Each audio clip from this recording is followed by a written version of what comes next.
and welcome to the 135th edition of Beer Issues. My name is Matt Brucker, and we're coming to you today from another great local beer from Oviedo Brewing Company. We're going to be having the Oviedo Brewing Company Oktoberfest Martzen. And as you can see, we got it this time in a can. And I really love the artwork, which is why I put two of these out here. It's got the VW bus on there with the taps on the side, and you have the rooster.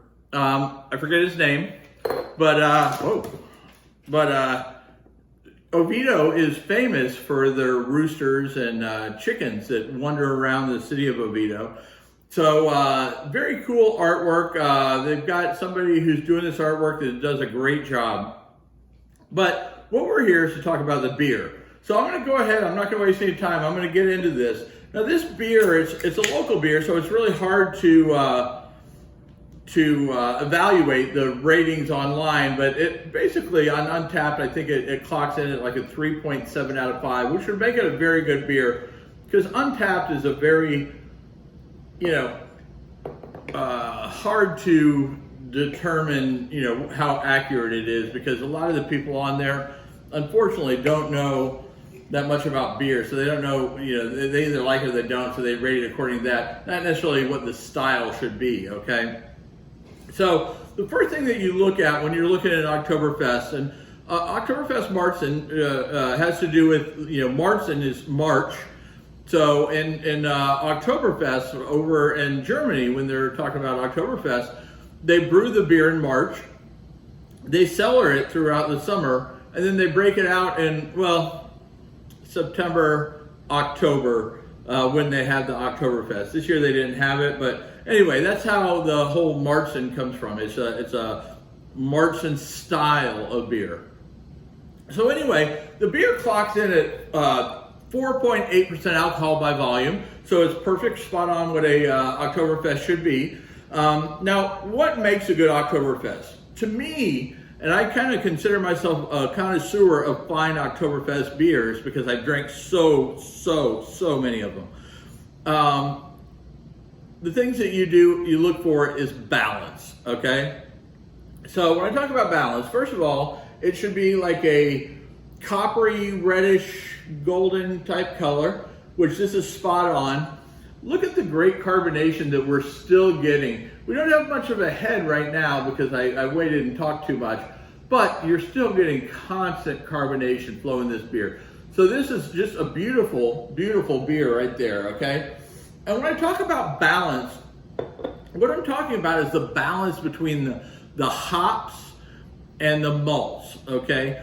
A good Oktoberfest is going to start off somewhat malty, like a sweet almost, malty, and then it's going to finish crisp with the hops.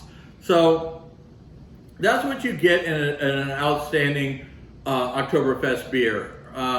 Now, this isn't my first time having this, and I know the brewmaster, Nolan, he takes pride in his beers, and he did a very, very, very good job on this beer. So cheers to Nolan. I'm going to go ahead and sample.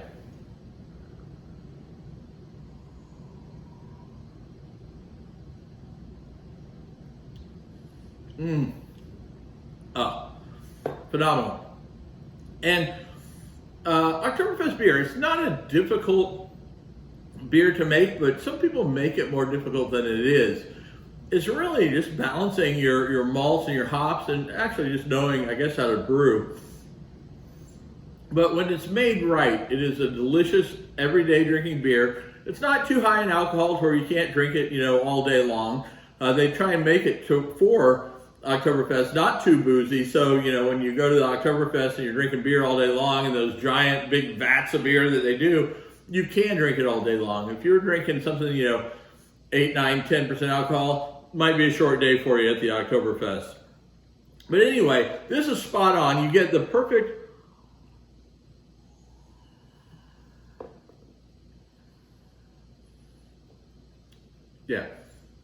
so you get that sweet, not overly sweet. When I say sweet, I'm just talking about the malty sweet.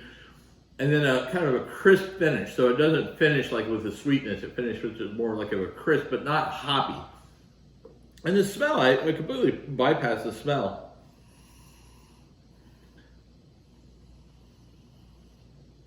So with the Oktoberfest, there's not a lot of smell. I smell malt. I smell maybe some like bready type of, yeah, maybe a little bit of bread, but it's real light scent. So it's not like a real floral beer, but it's just a great,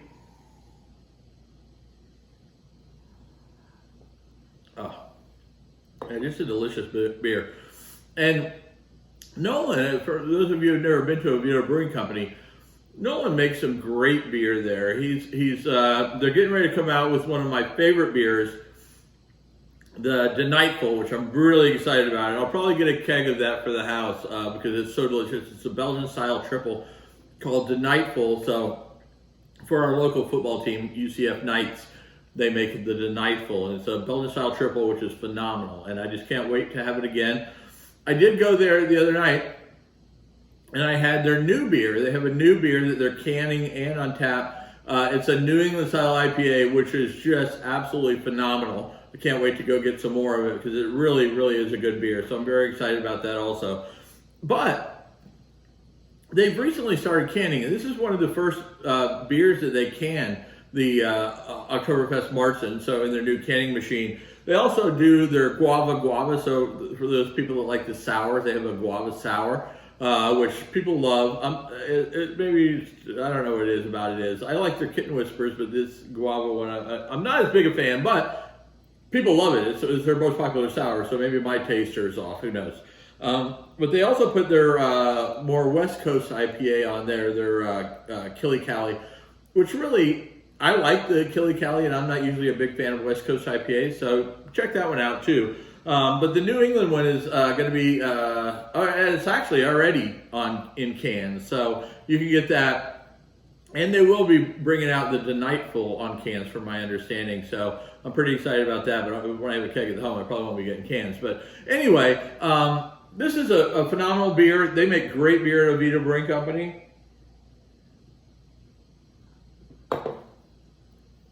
I got down to the Christmas decorations, and I had to get out the VW for this beer tasting, since they do have the V-dub right there on there.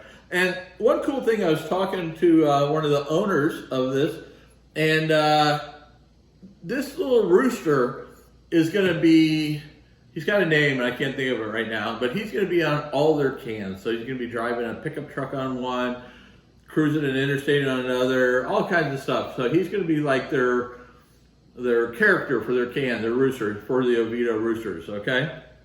So, now if you enjoy this, make sure you tell your friends about beer issues and how much fun we're having sitting around drinking beer and talking about beer. And if you want any cool beer issues gear, hats, t-shirts, phone cases, whatever it might be, go to shop.beerissues.com. And as my wife likes to say, I have beer issues.